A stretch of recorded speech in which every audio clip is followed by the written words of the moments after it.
this is the last time we're doing this one. I don't have editing capabilities, so we're doing this raw. But I'm doing this, we're going to do an expedited version of this because myself, Destructo, with my partner Buckaroo today, we're doing a review on the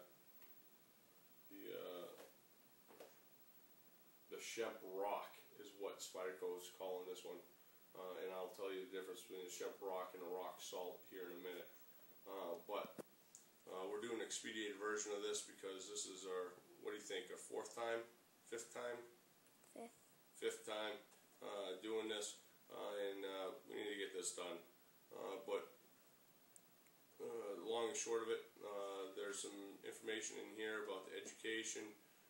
It comes up with, there's information in here about the G-clip on our Kydex-ish sheath, foam, plastic bags, stuff like that. Whoop! Don't need that.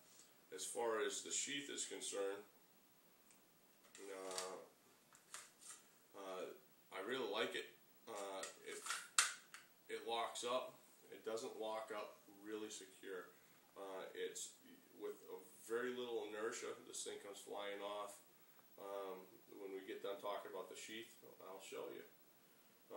But the G-clip is an awesome feature. Spyderco really did their research on this thing. A lot of lashing points. Love that. If this was secure enough where you had a secondary securing system, maybe a lanyard / lock-in system. There's a guy on that I've been doing a little research about. I'm working with him on a good wrist lanyard right now by the name of Hawk Reno. He does fantastic paracord, lanyards, the wrist systems. Just a cool guy. We got to do some research. I will put in Hawk's information right there, annotate it. But really, that's about it on the sheath. Now, that's fully on, right? Not really hard, but as far as if we give any kind of really jarring motion, it's gone. It's one of the things I like it a little more secure than that, but enough with that. Let's talk about this blade, man. I'm excited. You should be too. If you're not fired up, man, it's because you don't own one of these. This VG10 version of the Rock, the Schempp Rock, is awesome. Just awesome.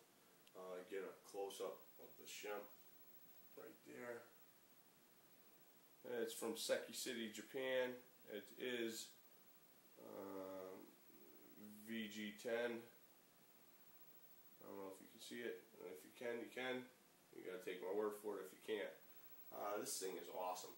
Once again, the only thing I think I could really add to this would be a nice a lanyard, a wrist lanyard, or just a plain simple lanyard, maybe with a monkey ball at the end of it, something like that. Because I hang, with my hand size, when I come in, I grip it. I hang, 1.5 fingers off of the hilt. I think that's a hilt. Anyway, long and short of it, this thing is literally like your best camp knife had a love baby with a kukri, because this thing is phenomenal. It has all the benefits of your camp knife as being utilitarian. You can choke up on it and do any kind of food preparation. You can do any whittling with it. It has, so you can have your fire starting. You can baton with it, so you can even have your fire sustaining with it.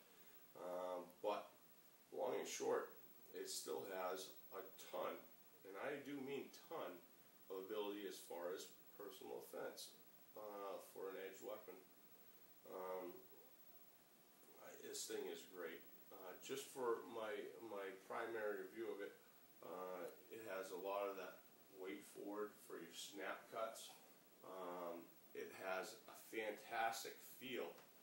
far as your reverse grip is concerned, as far as that goes,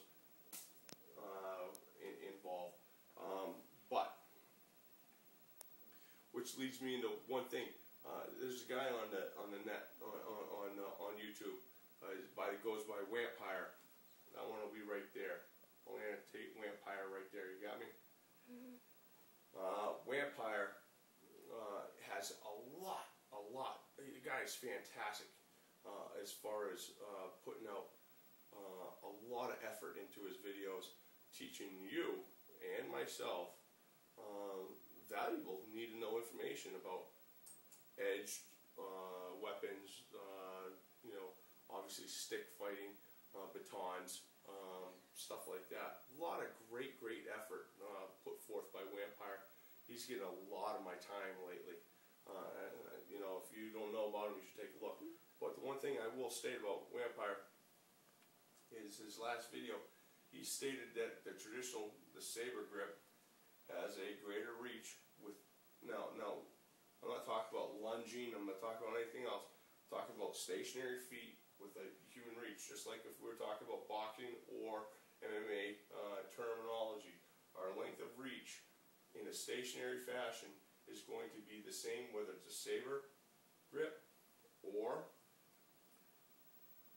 which this knife really locks in really nice with a good reverse grip.